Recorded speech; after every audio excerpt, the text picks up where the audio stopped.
Sore tadi gelaran KTT ke-43 ASEAN di Jakarta berakhir. Presiden Joko Widodo secara resmi menutup seluruh agenda ASEAN yang berlangsung selama 3 hari.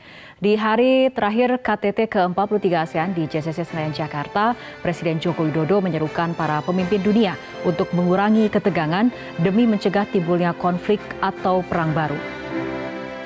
Selain menutup KTT ASEAN, Presiden juga menyerahkan tongkat estafet keketuaan ASEAN tahun depan kepada Republik Demokratik Rakyat Laos yang akan memegang keketuaan ASEAN tahun 2024. Dan pemirsa, informasi terkini penutupan gelaran KTT ke-43 ASEAN akan disampaikan oleh Nurul Zenita.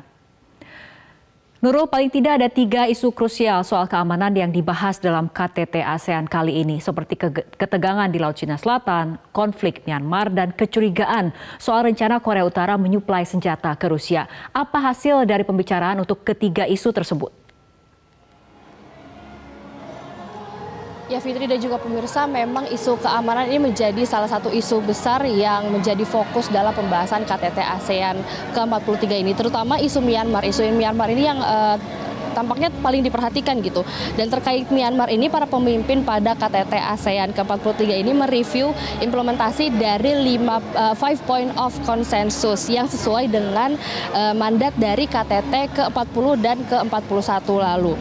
Dan memang disampaikan juga oleh Menteri Luar Negeri Indonesia Retno Marsudi, memang belum ada implementasinya ini memang belum terlalu signifikan. Tapi tadi Presiden pada press conference kepada awak media, Presiden Joko Widodo mengatakan Indonesia bersama negara-negara ASEAN ini harus terus berupaya untuk menangani isu dari Myanmar ini.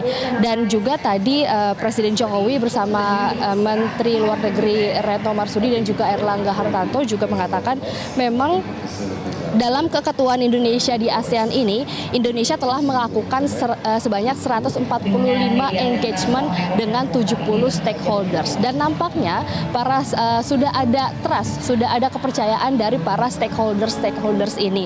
Dan tadi berulang kali juga Presiden Jokowi mengatakan kapal ASEAN ini akan terus tetap kokoh melaju ke depan, dan Presiden Jokowi mengatakan ASEAN ini tidak ingin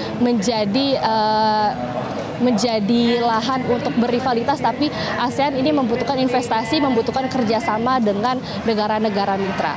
Dan berikut pernyataan lengkap Presiden Joko Widodo.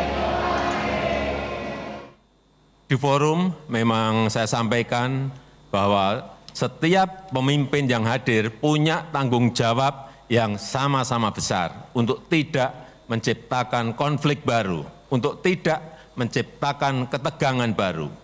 Dan di saat yang sama kita juga punya tanggung jawab untuk menurunkan tensi yang panas, untuk mencairkan suasana yang beku, untuk menciptakan ruang dialog.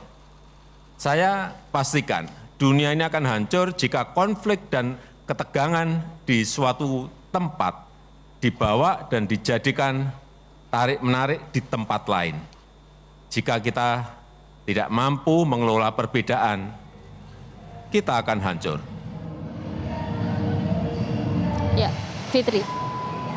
Baik, Nurul Zenita, terima kasih atas laporan Anda. Dan pemirsa, demikian headline news untuk kali ini. Tetap jelajahi cara baru mendapatkan informasi. Download Metro TV Extend sekarang.